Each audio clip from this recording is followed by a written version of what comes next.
Hello friends, ಇವತ್ತಿನ ವಿಡಿಯೋದಲ್ಲಿ ನಾನು ಇಷ್ಟು ದಿನ ನಾವೆಲ್ಲರೂ ವೇಟ್ ಮಾಡ್ತಿದ್ದಂಥ ಹೈ ಎಕ್ಸ್ಪೆಕ್ಟೇಷನ್ ಕ್ರಿಯೇಟ್ ಮಾಡಿದಂಥ ಕಲ್ಕಿ 2898 AD ಸಿನಿಮಾ ಇವತ್ತು ಪ್ಯಾನ್ ಇಂಡಿಯಾ ರಿಲೀಸ್ ಆಗಿದೆ.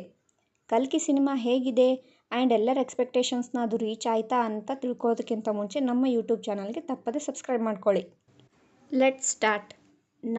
ನಾಗ್ ಅಶ್ವಿನ್ ಅವರ ಡೈರೆಕ್ಷನಲ್ಲಿ ಬಂದಂಥ ಕಲ್ಕಿ ಸಿನಿಮಾದ ಒನ್ ಲೈನ್ ಸ್ಟೋರಿನ ಸಿಂಪಲ್ಲಾಗಿ ಹೇಳಬೇಕಂದ್ರೆ, ಮಹಾವಿಷ್ಣುವಿನ ಹಲವಾರು ಅವತಾರಗಳಲ್ಲಿ ಒಂದಾದಂಥ ಅವತಾರನೇ ಈ ಕಲ್ಕಿ ಅವತಾರ.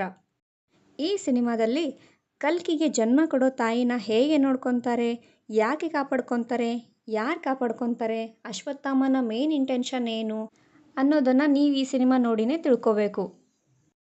ಇನ್ನು ಸಿನಿಮಾ ವಿಚಾರಕ್ಕೆ ಬಂದರೆ, ಫಸ್ಟ್ ಹಾಫಲ್ಲಿ ಸ್ಟೋರಿ ಆ್ಯಂಡ್ ಕ್ಯಾರೆಕ್ಟರ್ ಎಸ್ಟಾಬ್ಲಿಷ್ಮೆಂಟ್ನ ತುಂಬ ಚೆನ್ನಾಗಿ ಪ್ರೆಸೆಂಟ್ ಮಾಡಿದ್ದಾರೆ ಆ್ಯಂಡ್ ಪ್ರತಿಯೊಂದು ಕ್ಯಾರೆಕ್ಟರ್ನ ತುಂಬ ಚೆನ್ನಾಗಿ ಇಂಟ್ರೊಡ್ಯೂಸ್ ಮಾಡಿದ್ದಾರೆ ನಾಗ್ ಅಶ್ವಿನ್ ಅವರು. ಸೆಕೆಂಡ್ ಹಾಫಲ್ಲಿ ಅಂತೂ ಸಿನಿಮಾ ಬೇರೆ ಲೋಕಕ್ಕೇ ಕರ್ಕೊಂಡು ಹೋಗುತ್ತೆ.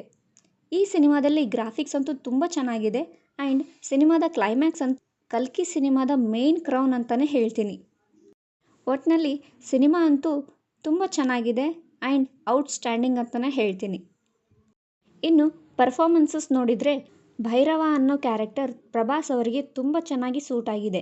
ಇನ್ನು ಅಮಿತಾಬ್ ಬಚ್ಚನ್ ಅವರ ಅಶ್ವತ್ಥಾಮ ರೋಲ್ ಅಂತೂ ಅವರಿಗೆ ಬಿಟ್ಟರೆ ಬೇರೆ ಯಾರಿಗೂ ಸೂಟ್ ಆಗ್ತಿದ್ದಿಲ್ಲ ಬಿಡಿ, ಅಷ್ಟು ಚೆನ್ನಾಗಿ ಆ್ಯಕ್ಟ್ ಮಾಡಿದ್ದಾರೆ. ಆ್ಯಂಡ್ ಈ ವಯಸ್ಸಲ್ಲಿ ಅವರ ಇಂಥ ಆ್ಯಕ್ಟಿಂಗಿಗೆ ಹ್ಯಾಟ್ಸ್ ಆಫ್ ಹೇಳಲೇಬೇಕು.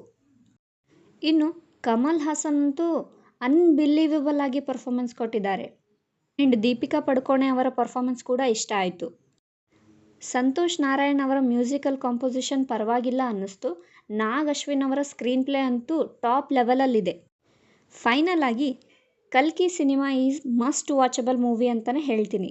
ಈ ವಿಡಿಯೋ ನಿಮಗೆ ಇಷ್ಟ ಆದರೆ ಲೈಕ್ ಮಾಡಿ, ಹಾಗೆ ಚಾನಲ್ಗೆ ಸಬ್ಸ್ಕ್ರೈಬ್ ಆಗಿ.